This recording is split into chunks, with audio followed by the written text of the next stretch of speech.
Oke, kita lanjut lagi ke part 2, yaitu tentang solusi Peterson.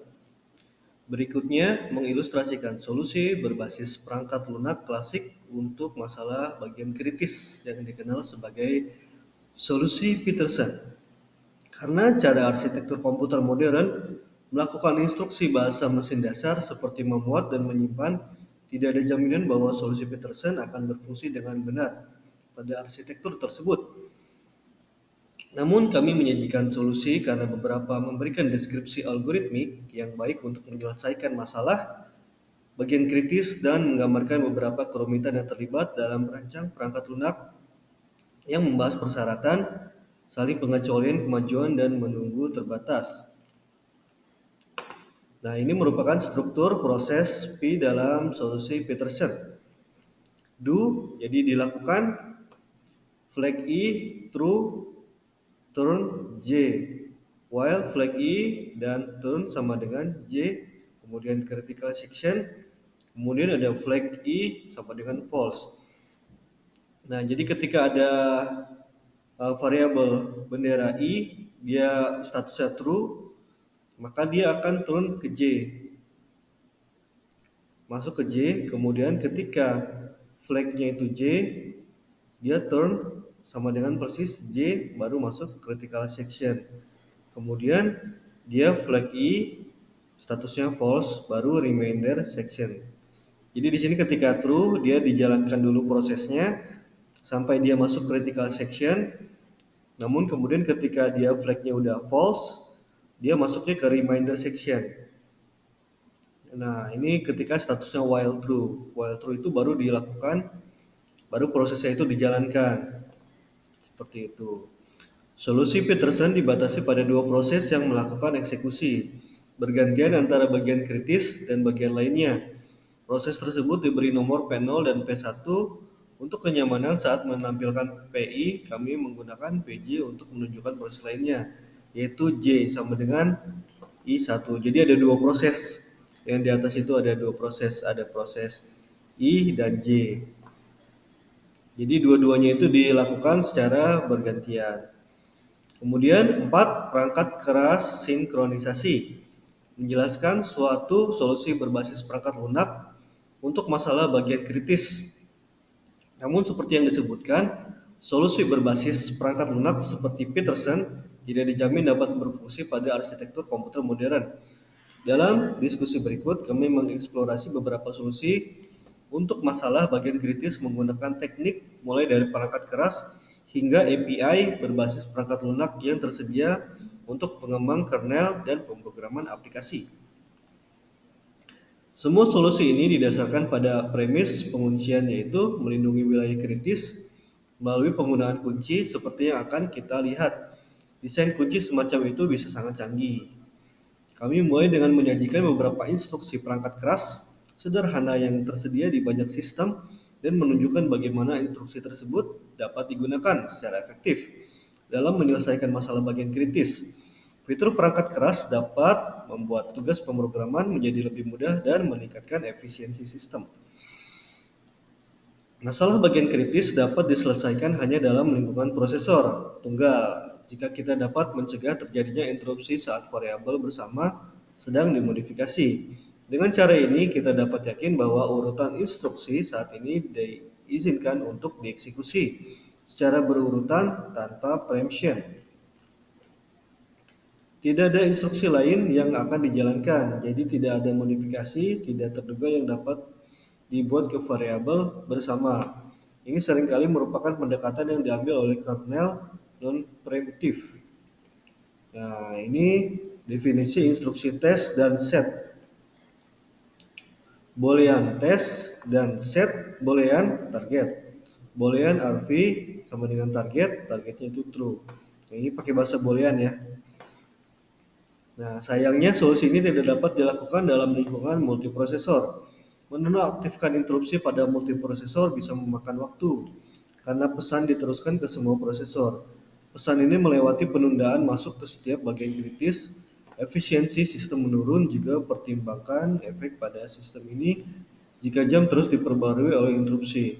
Nah, jadi kalau single core yang prosesnya satu, dia jalan terus prosesnya itu. Jadi kalau mau diinterupsi masih bisa. Dan interupsi itu cuma ke satu core doang diinterupsinya. Tapi kalau dua core yang jalan, ketika ada dua-duanya proses, ada interupsi nih.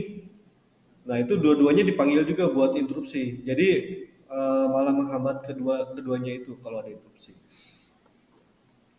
Nah, ini contoh programnya, implementasi mutual exclusion dengan tes dan set do while test and set log. Nah, ketika tes dan setnya itu di log, do nothing, kemudian masuk ke critical section.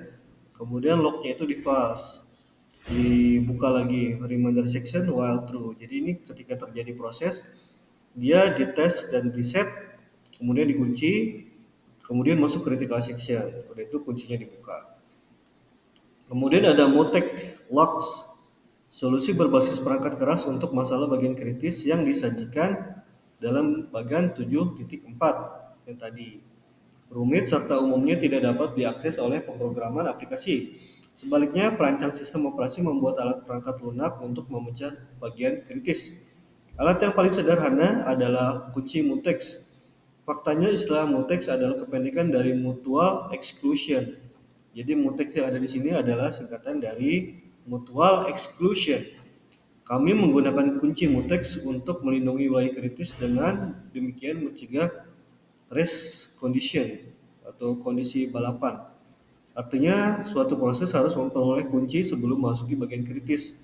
Itu melepaskan kunci saat keluar dari bagian.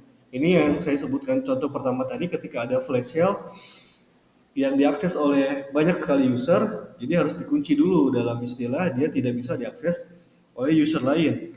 Dan ketika user lain itu buka keranjangnya, itu statusnya itu sudah proses dibeli oleh orang. Namun jika orang tersebut tidak berhasil melakukan proses pembayaran hingga selesai, yang sebelumnya sudah dapat kunci tersebut, maka itu bisa diakses oleh user lain. Seperti itu. Fungsi memperoleh kunci dan fungsi rilis melepaskan kunci, seperti yang diilustrasikan pada 7.5. Kunci mutual exclusion memiliki variabel boolean tersedia yang nilainya menunjukkan apakah kunci tersedia atau tidak. Jika kunci tersedia, panggilan ke perolehan berhasil. Kunci tersebut kemudian dianggap tidak tersedia. Sebuah proses yang mencoba untuk mendapatkan kunci yang tidak tersedia diblokir sampai kunci tersebut dilepaskan. Nah, ini paling realnya yang tadi flash sale. Kemudian juga ini bisa masuk ke pemrograman lain. Misalkan di pemrograman web yang statusnya itu ada race condition, yang dimana user itu harus balapan untuk mencapai target tertentu. Contoh kasusnya misalkan ketika ada kuis, mahasiswa menjalankan kuis yang dilakukan oleh dosen, satu orang pertanyaan, kemudian mahasiswanya itu ada 20 orang misalkan, mereka berebut untuk mendapatkan urutan pertama dalam menjawab soal. Nah, soalnya ini dilakukan secara online misalkan, dilakukan oleh suatu website, kemudian ke-20 mahasiswa tersebut balapan untuk menjawab menjadi nomor 1. Nah, kemudian dipencet tombol tersebut, maka dia akan masuk ke proses dan dikunci. Kemudian di lainnya dianggap tidak tersedia. Nah, jadi sampai proses mahasiswa yang pertama itu menjawab hingga selesai, baru kunci itu dibuka sampai bisa dibuka oleh mahasiswa selanjutnya. Seperti itu contohnya. Definisi memperoleh adalah sebagai berikut. Acquire, while available, BUC void, available, false. Do, acquire log, critical section, release log, ada remainder section, while true. Jadi ini statusnya ketika dia meminta proses, jika dia prosesnya itu tidak dapat, atau dia sibuk atau tidak aktif, dia makanya false. Tapi kalau dia available, dia bisa langsung masuk ke acquire log, critical section, release log. Jadi langsung di log, kemudian masuk ke proses utama yang diinginkan oleh user tersebut. Definisi rilis adalah sebagai berikut. Rilis available true.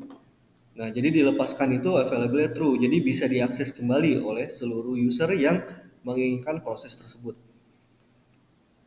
Panggilan untuk memperoleh atau rilis harus dilakukan secara atomik. Jadi kunci mutex sering diimplementasikan menggunakan salah satu mekanisme perangkat keras yang dijelaskan di bagian 7.4. Dan kami meninggalkan deskripsi teknik ini sebagai latihan. Kerugian utama dari implementasi yang diberikan di sini adalah membutuhkan kesibukan menunggu. Setelah sebuah proses berada di bagian kritis, proses lain apapun yang mencoba untuk memasuki bagian kritis harus terus berputar dalam panggilan untuk memperoleh. Faktanya jenis kunci mutex ini juga disebut spin lock karena prosesnya berputar sambil menunggu kunci tersedia.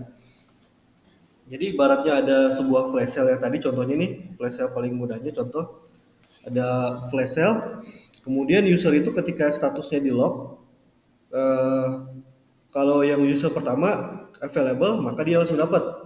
Nah tapi ketika dia sudah dapat, sudah terisi, jadi dia ada penutup, jadi dia muter terus sampai dia mencoba berulang-ulang, mencoba masuk, ketika dia sudah dilepas, saat dia muter itu, oh ternyata sudah available lagi, baru dia masuk spin lock itu seperti itu.